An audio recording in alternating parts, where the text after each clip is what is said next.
Bem, boa tarde, gente.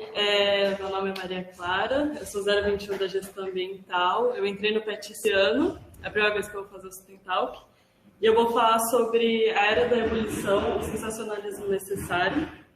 Eu escolhi esse tema porque é a primeira vez que eu escutei o termo, né, ebulição global, e eu acredito que, como todo mundo sabe, já está ficando mais recorrente notícia desse tipo, e até usando esse termo mesmo. E eu vou trazer algumas características e um pouco mais sobre as mudanças climáticas. Bem, primeiro só para contextualizar um pouquinho, né? Acho que todo mundo sabe aqui o que é aquecimento global, mas é basicamente um fenômeno natural caracterizado pelo o aumento da temperatura global, que gira em torno de 15 graus, mais ou menos, e ele é causado pelo efeito estufa, que apesar de também ser um fenômeno natural, o que a gente traz como problema é a questão de que ele tem sido intensificado por atividades antrópicas. Então, apesar dele ser importante para a regulação da temperatura no planeta e também para criar toda a vida que tem aqui, né, a gente intensifica os gases de efeito estufa, como o carbono, o metano, o vapor de água, e é isso que causa um problema. Eu li um pouquinho que, antigamente as pessoas achavam que era uma coisa causada só por eventos naturais, como erupção vulcânica, movimentação dos continentes até. Só que aí a gente foi percebendo que, na verdade, o principal causador da intensificação do efeito estufa e, consequentemente, o aquecimento global é as atividades humanas. Eu trouxe um históricozinho do aquecimento global com as datas que eu acredito que são as mais ponderantes, né? Então, eu acho que tudo começa mais ou menos com a Revolução Industrial em 1700, faz muito tempo, e porque ela trouxe muito desenvolvimento tecnológico que a gente tem hoje em dia, e também foi aí que a gente começou a fazer a queima de combustível, de uma forma mais eficaz e também intensa.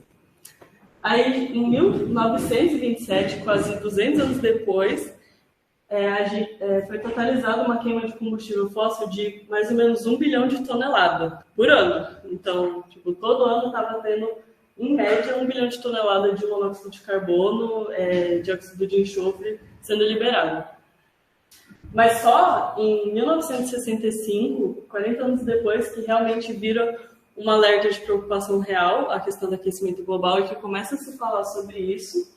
E é por isso que a gente tem a Conferência de Estocolmo, que eu acho que aqui todo mundo sabe o que é, e a gente tem a criação da UNEP.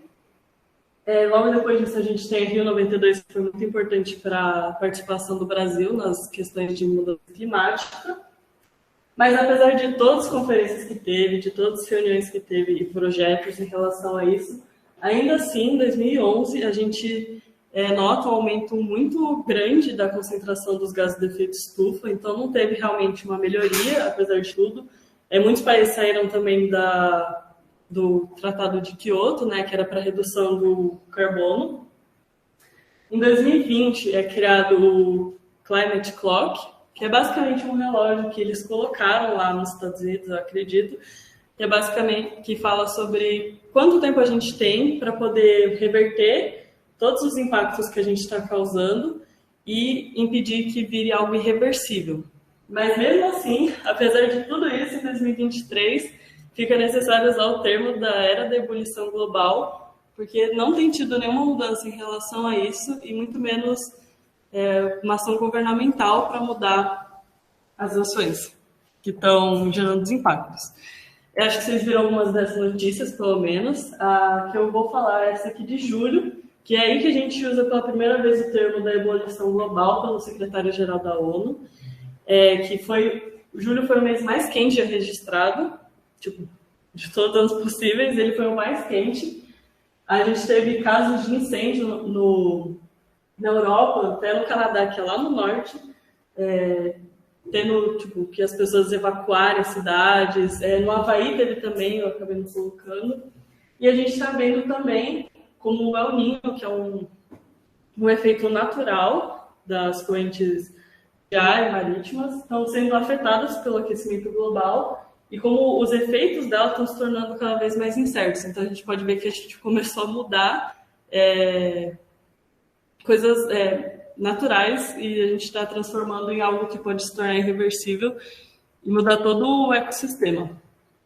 Para eu pesquisar as características da era da ebulição global, eu encontrei essa matéria da National Geographic, que foi feita logo depois que usaram o termo da ebulição global pelo secretário-geral.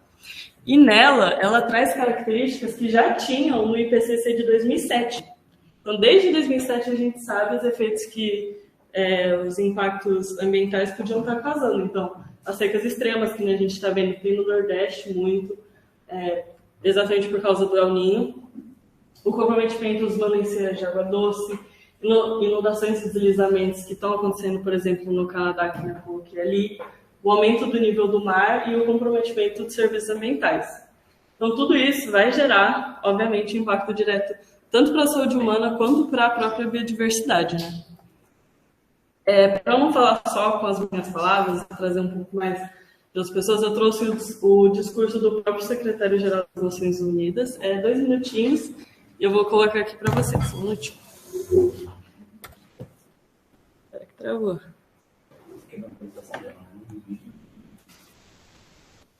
Era para estar aqui. Está carregando. Pera.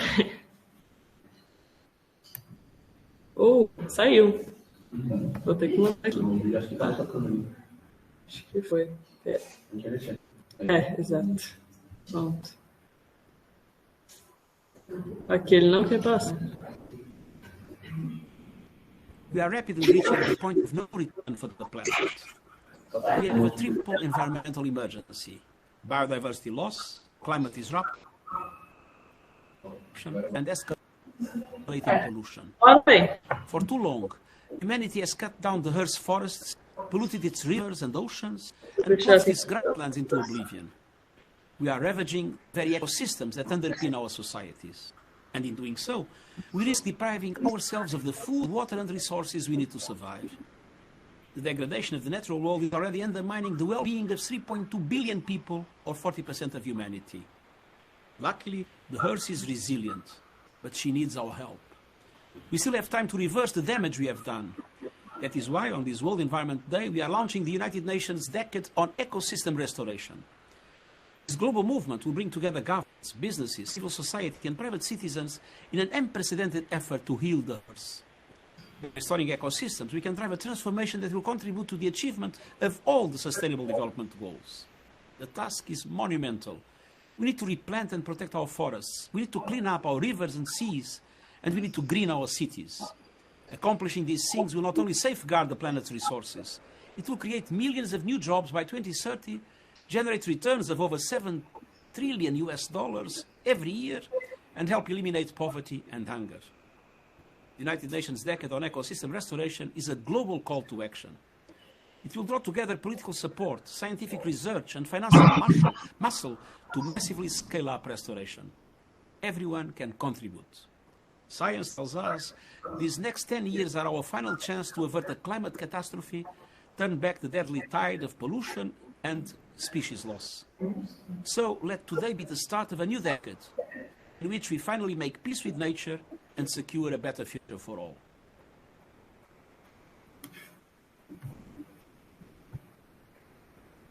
Agora ele não quer apresentar, não foi? Que nem deu para perceber, né? Ele falou, a gente tem só mais 10 anos para fazer alguma coisa a respeito. Ele cita até os Objetivos de Desenvolvimento Sustentável. E realmente é uma situação crítica. Eu trouxe 3 gráficos para mostrar isso.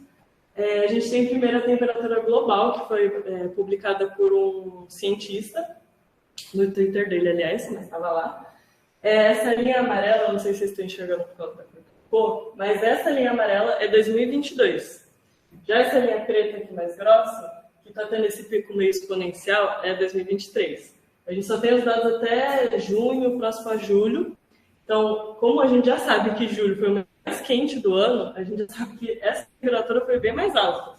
Então, pensa, só a diferença que tem entre um ano e outro do aumento da temperatura global, já dá para mostrar que o sistema, o ecossistema em si, já está entrando em colapso, porque ele está virando um aumento exponencial, ele vai ficar crescendo e eu acredito que no decorrer do ano ele vai continuar mais alto do que em 2022. A gente também tem outro fator muito importante, que é a temperatura dos oceanos. Se vocês notarem, é bem maior, aliás, do que a temperatura global. Esse aqui é a média entre 1982 e 2011, que está bem abaixo, né? Mais ou menos beirando os 20 graus. E aí, em 2022, a gente já teve um aumento de 20 graus,6 e continuou nessa reta, sim. Ela está até meio linear com o de 1980 até 2011. E aí, a gente tem 2023, que está saindo completamente da linha. Ela aumentou 0,8 a temperatura média.